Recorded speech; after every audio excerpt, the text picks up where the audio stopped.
ವೀಕ್ಷಕರೇ, ಅಪಾಯಕಾರಿ ಸರಕು ವಿಶೇಷ ಕಾರ್ಯಕ್ರಮಕ್ಕೆ ಸ್ವಾಗತ. ನಾನು ತೇಜಸ್ವಿ. ಕೇಂದ್ರ ಸರ್ಕಾರವು ಸರಕು ಮತ್ತು ಸೇವಾ ತೆರಿಗೆ ವ್ಯವಸ್ಥೆಯಲ್ಲಿ ಮಹತ್ವದ ಬದಲಾವಣೆಗಳನ್ನು ಘೋಷಿಸುವ ಮೂಲಕ ದಸರೆಗೂ ಮುನ್ನವೇ ದೇಶದ ನಿವಾಸಿಗಳಿಗೆ ದೀಪಾವಳಿಯ ಸಿಹಿ ಸುದ್ದಿಯನ್ನು ನೀಡಿದೆ. ಹಣಕಾಸು ಸಚಿವೆ ನಿರ್ಮಲಾ ಸೀತಾರಾಮನ್ ನೇತೃತ್ವದ ಜಿಎಸ್ಟಿ ಮಂಡಳಿಯು ಈ ಹಿಂದೆ ಇದ್ದ ಶೇಕಡಾ 12 ಮತ್ತು ಶೇಕಡಾ 28ರ ತೆರಿಗೆ ಸ್ಲ್ಯಾಬ್ಗಳನ್ನು ರದ್ದುಗೊಳಿಸಿ ಬಹುತೇಕ ಸರಕುಗಳಿಗೆ ಶೇಕಡಾ 5 ಮತ್ತು ಶೇಕಡಾ 18ರ ದರದಲ್ಲಿ ಮಾತ್ರ ತೆರಿಗೆ ವಿಧಿಸಿರುವುದಾಗಿ ಘೋಷಿಸಿದೆ. All this will be effective 22nd September 2025, which is the first day of Navaratri.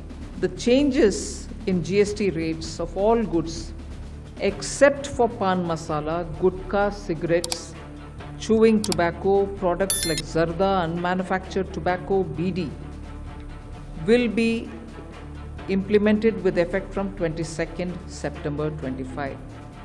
Except for these, for all items, the new rates will come into effect from 22nd September. I hope I'm clear on that.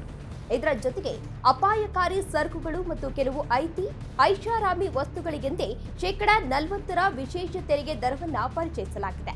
ಇಂಥ ಸರಕುಗಳ ಕುರಿತು ಮಾಹಿತಿ ಇಲ್ಲಿದೆ ನೋಡಿ. ಹಾಗಾದ್ರೆ ಏನಿದು ಅಪಾಯಕಾರಿ ಸರಕುಗಳು? ಸಮಾಜ ಮತ್ತು ಆರೋಗ್ಯದ ಮೇಲೆ ಹಾನಿಕಾರಕ ಪರಿಣಾಮವನ್ನ ಬೀರುವ ವಸ್ತುಗಳನ್ನು ಅಪಾಯಕಾರಿ ಅಥವಾ ಹಾನಿಕಾರಕ ಸರಕುಗಳು ಎಂದು ವರ್ಗೀಕರಿಸಲಾಗಿದೆ.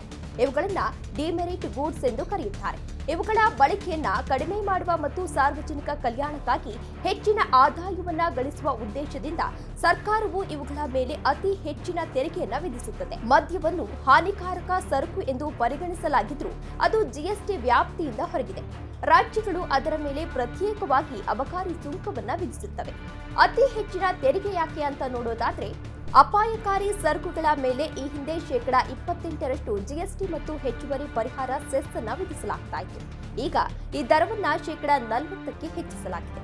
ಹಣಕಾಸು ಸಚಿವೆ ನಿರ್ಮಲಾ ಸೀತಾರಾಮನ್ ಅವರ ಪ್ರಕಾರ ತಂಬಾಕು ಮತ್ತು ಸಂಬಂಧಿತ ಉತ್ಪನ್ನಗಳ ಮೇಲೆ ವಿಧಿಸಲಾಗುವ ಶೇಕಡಾ 28ರ ತೆರಿಗೆ ಮತ್ತು ಸೆಸ್ ರಾಜ್ಯಗಳಿಗೆ ಆದಾಯ ನಷ್ಟವನ್ನ ಸರಿದೂಗಿಸಲು ತೆಗೆದುಕೊಂಡ ಸಾಲವನ್ನ ಸಂಪೂರ್ಣವಾಗಿ ಮರುಪಾವತಿಯನ್ನ ಮಾಡುವವರಿಗೆ ಮುಂದುವರಿಯುತ್ತದೆ.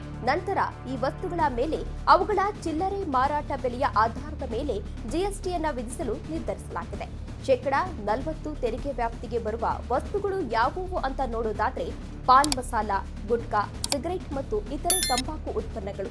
ಇನ್ನು ಸಕ್ಕರೆ ಅಂಶವಿರುವ ಮತ್ತು ಕಾರ್ಬೋನೇಟ್ ಪಾನೀಯಗಳನ್ನ ನೋಡೋದಾದ್ರೆ 1200 ಸಿಸಿ ಅಂದ್ರೆ ಪೆಟ್ರೋಲ್ ಅಥವಾ 1500 ಸಿಸಿ ಡೀಸೆಲ್ಗಿಂತ ದೊಡ್ಡವಾದ ಕಾರುಗಳು, 350 ಸಿಸಿಗಿಂತ ಹೆಚ್ಚಿನ ಸಾಮರ್ಥ್ಯದ ಮೋಟಾರ್ ಸೈಕಲ್ಗಳು, ಖಾಸಗಿ ವಾಹನಗಳು, ವಿಹಾರ ನೌಕೆಗಳು. ಇನ್ನು ಆನ್ಲೈನ್ ಜೂಜು ಮತ್ತು ಗೇಮಿಂಗ್ಗಳು ಶೇಕಡಾ 40ರಷ್ಟು ತೆರಿಗೆ ವ್ಯಾಪ್ತಿಗೆ ಬರುವ ವಸ್ತುಗಳಾಗಿವೆ ಅಂತ ಹೇಳ್ತಾ ಕಾರ್ಯಕ್ರಮವನ್ನ ಮುಗಿಸ್ತಿದ್ದೀವಿ. ಇನ್ನು ಹೆಚ್ಚಿನ ಅಪ್ಡೇಟ್ಸ್ಗಾಗಿ ನೋಡ್ತಾ ಇರಿ ಕರ್ನಾಟಕ ನ್ಯೂಸ್ ಬೀಟ್. ನ್ಯಾಯ ನಮ್ಮೊಂದಿಗೆ, ನಾವು ನಿಮ್ಮೊಂದಿಗೆ.